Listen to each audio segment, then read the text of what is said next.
हाँ जी बच्चों, पिछले वीडियो ਲੈਕਚਰ ਦੇ ਵਿੱਚ ਆਪਾਂ ਵੱਖ-ਵੱਖ ਸਰਕਟਸ ਦੇ ਥਰੂ ਏਸੀ ਦੇ ਬਾਰੇ ਪੜਿਆ। AC through various circuits, AC through RLC circuit ਬਾਰੇ ਪੜਿਆ, ਰੈਜ਼ਿਸਟੈਂਸ, ਇੰਡਕਟਰ ਐਂਡ ਕੈਪੈਸਿਟਰ। तो इस वीडियो सर्किट ਦੇ ਵਿੱਚ ਆਪਾਂ ਇਸ ਵੀਡੀਓ ਲੈਕਚਰ ਦੇ ਵਿੱਚ सीरीज रेजोनेंस पढ़ांगे। सीरीज रेजोनेंस सर्किट की हुंदा है? सीरीज रेजोनेंस सर्किट हाँ जी, ਜਦੋਂ ਆਪਾਂ ਪਿਛਲੇ आरएलसी सर्किट पढ़िया सी, इन RLC circuit means when resistance, inductor of inductance L and capacitor of capacitance C are connected in series, then impedance of the circuit, impedance mean Z, ये आप पढ़ चुके हैं। फार्मूला होएगा R square plus XL minus XC दा whole square. तो XL की value होंदी है एल ओमेगा, तो एक्सी की वैल्यू होंदी है 1/c ओमेगा। तो मेन इंपीडेंस को लिखा जा सकता है root R square plus L omega minus 1/c omega दा होल स्क्वायर। ना कहते when current in the circuit will be maximum, when current in the circuit means I is equal to I naught जड़ा है उस वेले Z will be the minimum, means impedance minimum होएगा। impedance minimum होएगा, it means Z must be is equal to R और XL minus XC must be is equal to 0। उस वेले inductive reactance ते कैपेसिटिव रिएक्टेंस बराबर होणगे। इन्हां दी value 0 हो सकती है तो जेड दी वैल्यू आर दे बराबर लिख सकते।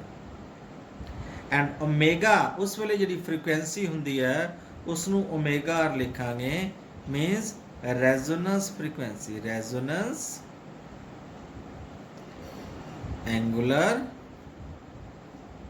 फ्रीक्वेंसी मीन्स इंडक्टिव रिएक्टेंस बराबर होएगा कैपेसिटिव रिएक्टेंस से। मीन्स एल ओमेगा की थां ते लिखांगे ओमेगा आर की वैल्यू होएगी 1/c ओमेगा आर दे। तो इत्थों आ जाएगा ओमेगा आर का जिहड़ा स्केयर है वो हो जाएगा 1/LC के बराबर। तो omega R angular resonance frequency होएगा √LC, root LC। Omega R नूं आपां लिख सकते हाँ 2π न्यू आर। न्यू आर क्या होएगा? Resonance frequency. रेजोनेंस से इंपीडेंस मिनिमम है तो करंट मैक्सिमम है, तो ये वैल्यू मैं इत्थे पुट करदा 2π न्यू आर की वैल्यू आ जाएगी 1/√LC। तो फ्रीक्वेंसी आ जाएगा बच्चों न्यू आर की वैल्यू क्या 1/2π√LC। This is a very important frequency, resonant frequency.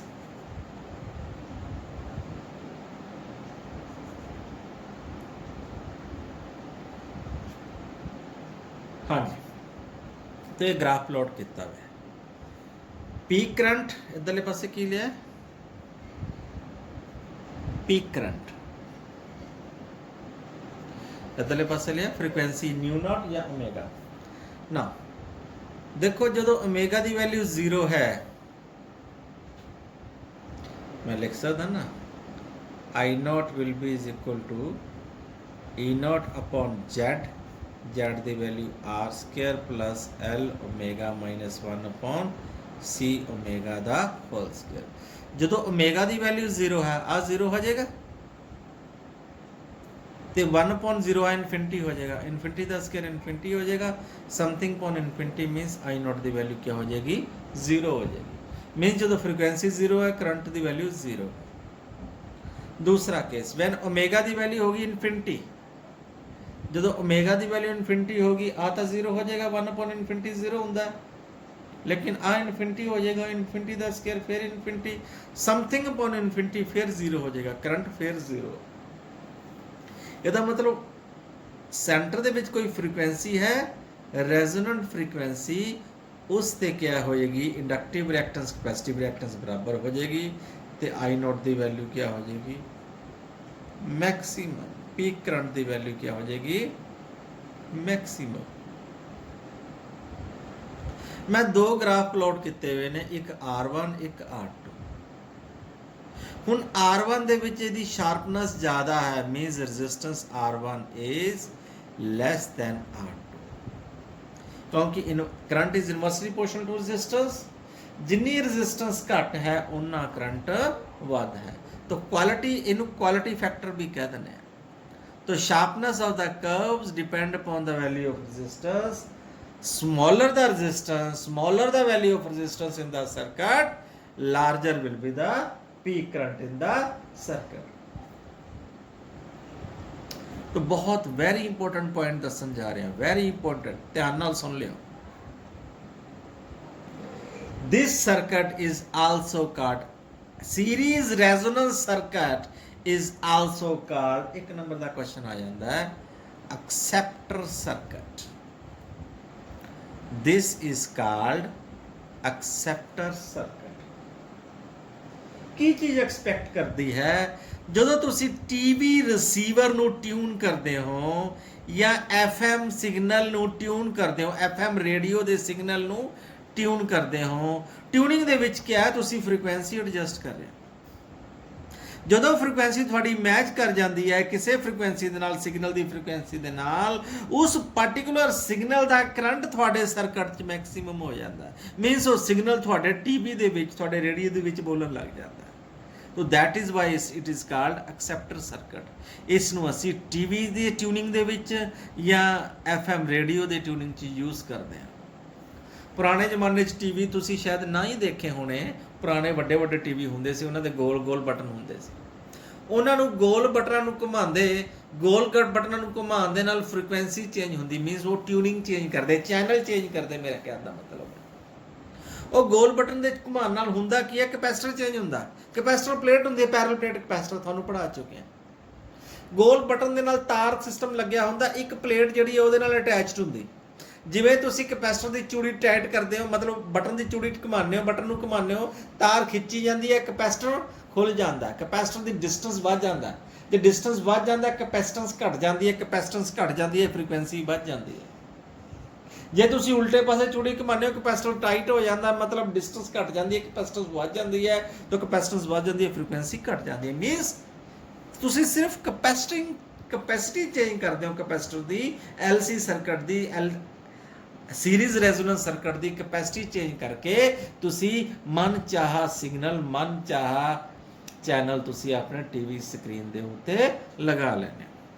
ਇਹ ਪਹਿਲਾਂ ਦੇ ਟੀਵੀ ਦੀ ਮੈਂ ਗੱਲ ਕਰ ਰਿਹਾ। ਅੱਜ ਕੱਲ੍ਹ ਤਾਂ ਰਿਮੋਟ ਆ ਗਿਆ, ਅੱਜ ਕੱਲ੍ਹ ਤਾਂ ਰਿਮੋਟ ਦੇ ਵਿੱਚ 10-12 ਪੁਆਇੰਟ ਹੁੰਦੇ ਨੇ, ਚੈਨਲ ਦੇ ਨੰਬਰ ਹੁੰਦੇ ਨੇ। ਉਹ ਇੱਕ ਸਰਕਟ ਹੈ, ਇੱਕ ਨੰਬਰ ਨੱਪਦੇ ਹੋ, ਇੱਕ ਨੰਬਰ ਸਰਕਟ ਐਕਟਿਵ ਹੋ ਜਾਂਦਾ ਹੈ, ਉਹਦੀ ਜਿਹੜੀ ਫ੍ਰੀਕੁਐਂਸੀ ਹੈ ਉਹਦੇ ਕੋਰਸਪੋਂਡਿੰਗ ਕਰੰਟ ਸਾਡੇ ਸਰਕਟ ਟੀਵੀ 'ਚ ਆ ਜਾਂਦਾ। 2 ਨੰਬਰ ਬਟਨ ਨੱਪਦੇ ਹੋ ਤਾਂ ਉਹਦਾ ਅਲੱਗ, ਮਤਲਬ ਅੱਜ ਕੱਲ੍ਹ ਡਿਜੀਟਾਈਜੇਸ਼ਨ ਦਾ ਜ਼ਮਾਨਾ, ਤਾਂ ਉਹਦੇ ਵਿੱਚ ਕੀ ਹੈ, ਇਹ ਸਾਰੀ ਥਿਊਰੀ ਹੀ ਬਦਲ ਗਈ। ਕੈਪੈਸਿਟਰ ਵਗੈਰਾ ਚੇਂਜ ਨਹੀਂ ਕਰਨਾ ਪੈਂਦਾ, ਪੂਰਾ ਸਰਕਟ ਹੀ ਬਦਲਦੇ ਨੇ। ਛੋਟੇ ਮਾਈਕਰੋ ਸਰਕਟਸ ਹੁੰਦੇ ਨੇ, ਜਿਹਨੂੰ ਆਪਾਂ ਚਿਪਸ ਕਹਿੰਦੇ ਨੇ। ਰਿਮੋਟ ਦੇ ਵਿੱਚ ਮਾਈਕਰੋ ਮਲਟੀਪਲ ਸਰਕਟਸ ਹੁੰਦੇ ਨੇ, ਚਿਪਸ ਹੁੰਦੀਆਂ ਨੇ। ਤੁਸੀਂ ਜਿਹੜਾ ਸਵਿਚ, ਜਿਹੜੇ ਚਿਪ ਨੂੰ ਐਕਟੀਵੇਟ ਕਰਦੇ ਹੋ, ਜਿੱਥੇ ਬਟਨ ਲਾਉਂਦੇ ਹੋ, ਜਿਸ ਨੂੰ ਕੰਡਕਟ ਕਰਦੇ ਹੋ, ਅਰਥਿੰਗ ਕਰਦੇ ਹੋ, ਉਹ ਸਰਕਟ ਚਾਲੂ ਹੋ ਜਾਂਦਾ, ਬਾਕੀ ਆਫ ਹੁੰਦੇ ਨੇ। ਉਹਦੇ ਪਾਰਟਿਕੂਲਰ ਕਰੰਟ ਟੀਵੀ ਦੇ ਵਿੱਚ ਔਨ ਹੋ ਜਾਂਦਾ।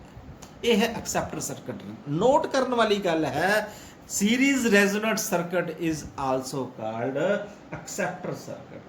ਕਿਉਂ ਐਕਸੈਪਟਰ ਸਰਕਟ ਕਿਹਾ ਜਾਂਦਾ? ਉਸ ਪਾਰਟਿਕੂਲਰ ਸਰਕਟ ਦਾ, ਉਸ ਚੈਨਲ ਦਾ ਕਰੰਟ ਤੁਹਾਡੇ ਸਰਕਟ ਦੇ ਵਿੱਚ ਐਕਟੀਵੇਟ ਹੋ ਜਾਂਦਾ, ਐਕਸੈਪਟ ਹੋ ਜਾਂਦਾ। ਓਕੇ, नोट करो इसका। नैक्सट इज ਇਹਦੇ ਵਿੱਚ ਹੀ ਹੈ सब टॉपिक ਇਹਦਾ क्वालिटी फैक्टर, बहुत इंपॉर्टेंट, सुनिया ध्यान। क्वालिटी फैक्टर या फिर क्यू फैक्टर भी कह देना है of resonance circuit. Quality factor of Q factor of resonance. हाँ जी, क्वालिटी चीज की है। देखो बैक सर्किट चाहते आप, सपोज अपने को दो आह पीक करंट है, दिस इज आई नोट, तो आप इतने कोई मीन करंट कैलकुलेट करते हैं। Suppose mean current which is I naught upon √2, ठीक है ना। I naught upon √2 0.637% of peak current. तो इस पर्टिकुलर करंट ਦੇ ਸਾਡੇ ਕੋਲ ਦੋ ਫ੍ਰੀਕੁਐਂਸੀਜ਼ ਹੋਣਗੇ।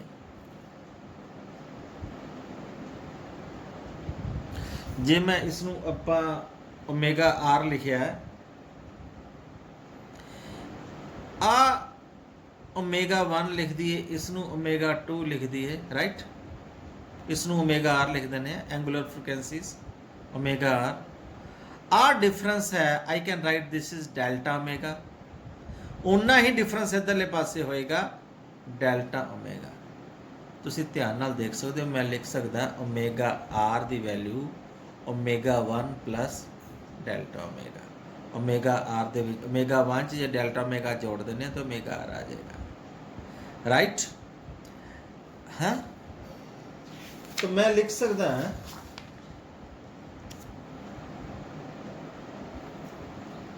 ओमेगा 1 दी value omega R minus delta omega.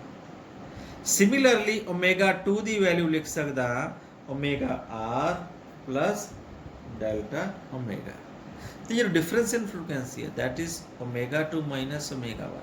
ये जो आप माइनस कर दो, that term comes out to be 2 times the delta omega. This is called resonance width. इसनों की कहने आपां, नोट कर लो ध्यान नाल, गल इंपॉर्टेंट है। रेजोनेंस विड्थ और band width, band width, resonance width, band width और full width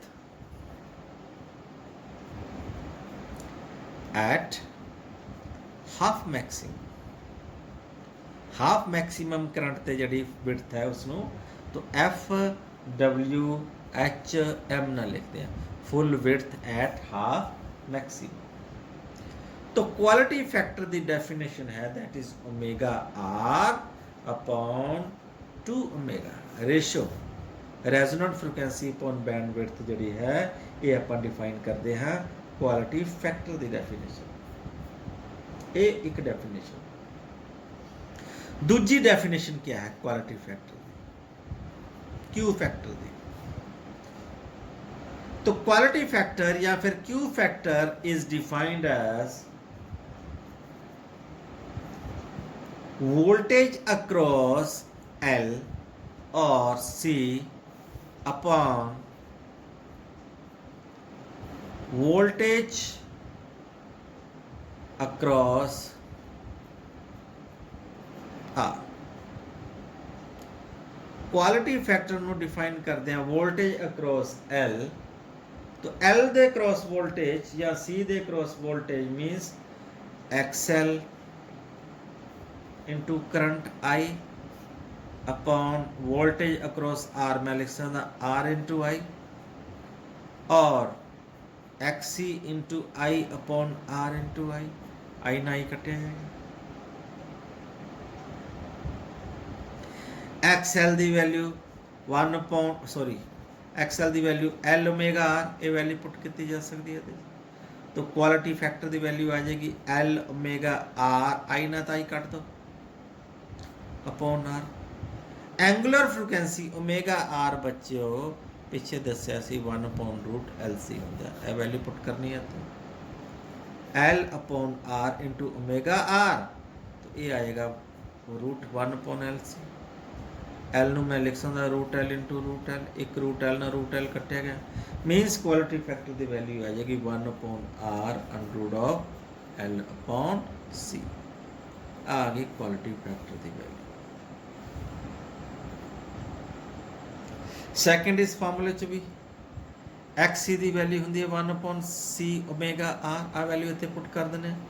quality factor 1/C omega R into R, omega R की वैल्यू 1/√LC इतने पुट करांगे, √LC अपॉन CR आ जाएगा। C नूं थले लिख सकते हैं उपर √L इंटू √C, थले C नूं लिख सकते हैं √C into √C into R, एक √C ना √C कट गया, तो क्वालिटी फैक्टर की वैल्यू इत्थों भी सेम ही बन गई √L upon C।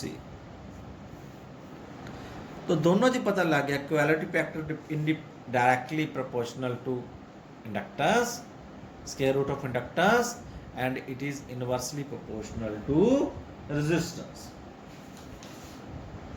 Okay, that was all about the quality factor at series resonance circuit। ठीक है बच्चों, thank you, have a nice day.